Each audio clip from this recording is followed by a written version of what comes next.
Aita for not moving out of my apartment so my brother can have it. I, F23, have an older brother 32. I moved out of my parents' house earlier than him, and found a small place for myself that is really close to my job. The place is not the biggest, it's a one-bedroom apartment, but it is enough for one person and rent is very cheap, so I'm extremely happy with it. I put a lot of work into it and made sure it's my little happy space. Recently my brother started staying over now and then. I don't have a problem with that. He works the night shift and my place is also closer to his job than my parents' house. The problem began when he started bringing more and more of his stuff to my place. He brought his PS4, started gaming in my living room, and is overall just being a terribly inconsiderate guest and treats me like our mom. I brought this up with my parents and my dad suggested that I should let my brother live there and get myself a new apartment. He said I should look for a bigger place, because my brother makes less money, and he could afford my place and I could find something better. But I don't want a bigger apartment. I have no plans to have a family or partner where I would need anything more than one bedroom. And I put so much work into personalizing my apartment that this feels so unfair.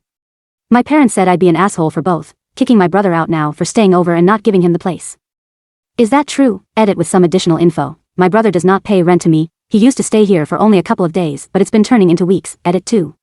I did contact my landlord as of today. She hasn't responded yet, but she's nice, so I hope she'll understand my situation. Also additional info. I didn't know my parents or my dad would react like this. I thought he'd help me talk to him. We don't have a bad relationship. I am trying to figure out why he thinks my brother should have my apartment too. But my dad hasn't been responsive since that conversation. Update. I attempted to talk to my father again, but at this point I am assuming that a lot of the comments were right about them, just wanting me to deal with my brother in their place. I took time off my work schedule to pack his shit together, and waited for him to crash here after work again, since I still needed the key back. Looking back, probably not the best move, but I was stressed and tired.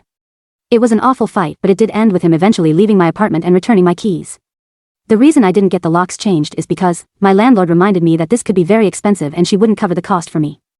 It's been several days and my brother has not contacted me since, nor attempted to enter my apartment.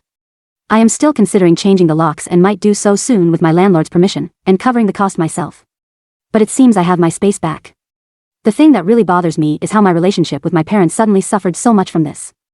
My initial reaction when I asked them to help me throw out my brother, and my dad responding with the apartment switch was that they couldn't be serious. Apparently they were. My mom did talk to me this week, and said since I am on good terms with my landlord I could figure something out. It's completely ridiculous and almost comically evil at this point. I told her that that's not how renting a space works. I don't even know if this is pure entitlement or ego, doesn't matter though. I decided to lower contact with them over this, until they find out what they did wrong. Regardless if they do or don't, my family are not the main characters of my life and I am done with being a doormat to them. It took some encouragement to stand up for myself and I want to thank everyone who gave it to me.